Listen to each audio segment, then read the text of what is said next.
iPhones bending, software failing, and a Bluetooth bug. Apple dealing with some bruises. That leads our CNN Money Top 4 this week. On our panel today, Lori Siegel, Samuel Burke, and Christina Leshy. So nice to see you guys. Sam, you tested the iPhone 6 Plus. It did not bend for you, but on social media, they're calling it Bendgate. Listen, you can bend the truth, you can bend it like Beckham, and some people have managed to bend the iPhone 6 Plus. But Apple says it's just 9 people. It could be more than that. Not everybody goes to Apple with their problems. So Apple's trying to mitigate this issue, but they can't mitigate the fact that 8.0.1 was a colossal failure. They had to pull back that update. Already people are reporting some problems with 8.0.2. At the end of the day, though, they sold 10 million phones last weekend. They're still laughing all the way to the bank. If it's 9 people in very tight jeans who bended their iPhone, is it really a crisis? In Brooklyn. Well, and people, yeah, right. And people always like to make Apple seem like a little bit like a lemon because it is kind of the leader. It gets all the attention. Yeah, well, investors were not happy with all the headlines that were rolling this week. In fact,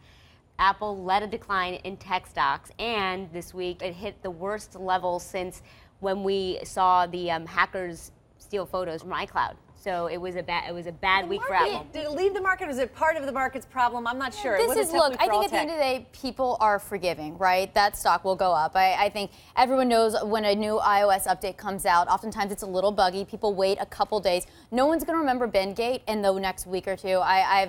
People love Apple. The spotlight is always on Apple. My favorite was the Heineken tweet that showed the little crumpled, bent Heineken cap saying, we meant for our product to do that. So there were people who were jumping on it. It was kind of cool.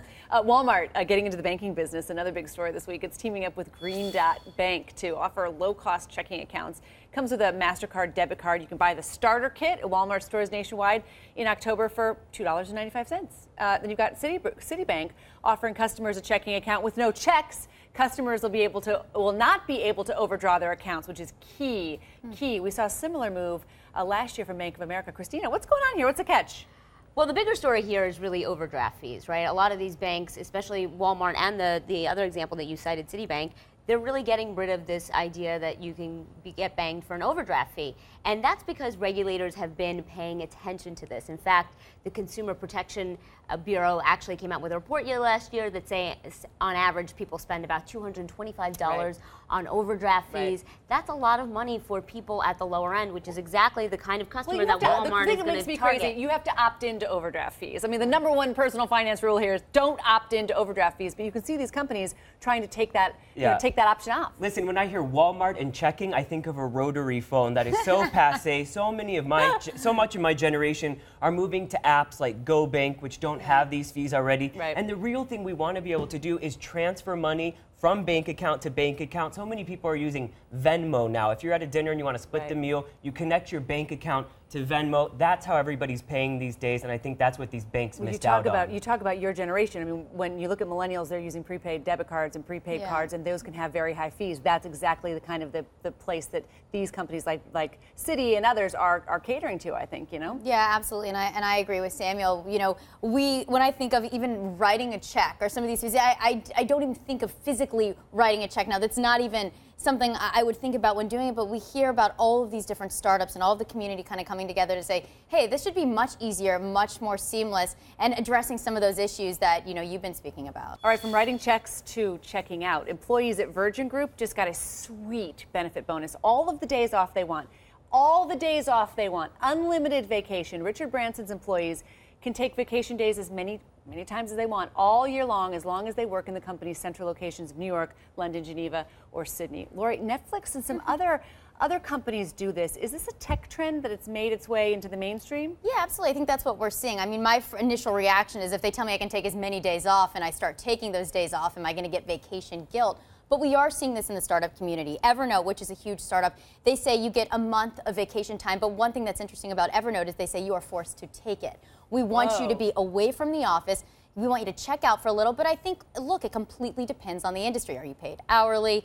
A lot of times we have our mobile devices, so we're never really off work in general, but it's definitely something that has stemmed from the startup community that might be bleeding over into different types of jobs. Look at the fine print here, too. There's 160 employees that actually qualify for this benefit. So it's not the companies that Virgin Group is invested in, which is a much larger empire here. So they're trying it out on a smaller scale, perhaps maybe then in the future rolling it out in a big way. But in reality, anybody that wants to be really successful, whether it be in the startup world or any other industry, they're not taking time off. This idea of work-life balance is a little bit overblown. Richard Branson's not the only person who's advocating for it. Carlos Slim, second richest person in the world from Mexico, he's advocating for a 3-day work week. These are very smart billionaires. They need to do it. I lived in London, worked for CNN Europe for a couple of years. They do this there as well. You get about just as much vacation time as you want. A 3-day work week. We will be reporting from London next week. No.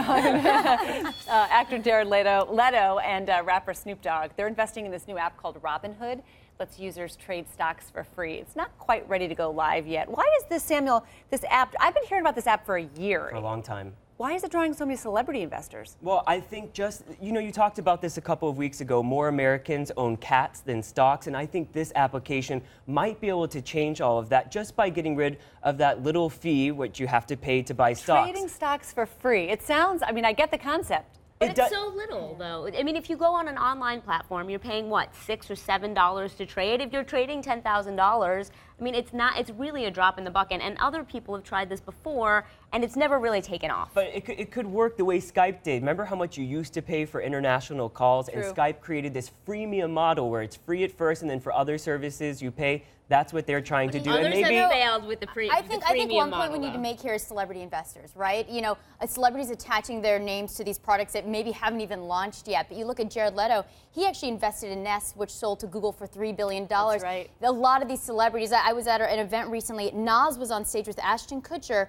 who's actually invested in Airbnb, Foursquare, on stage with Ben Horowitz, who's one of the biggest investors in the Valley. They're all rapping together. These relationships are very, very integrated, especially in the Valley. So you're going to see more and more of these celebrity-backed Maybe they're startups. not making enough in Hollywood. I mean, you would think you can make more on a startup now than you could being a huge celebrity, a rapper. So interesting. All right, thanks, guys. Nice to see all of you. See you again next week.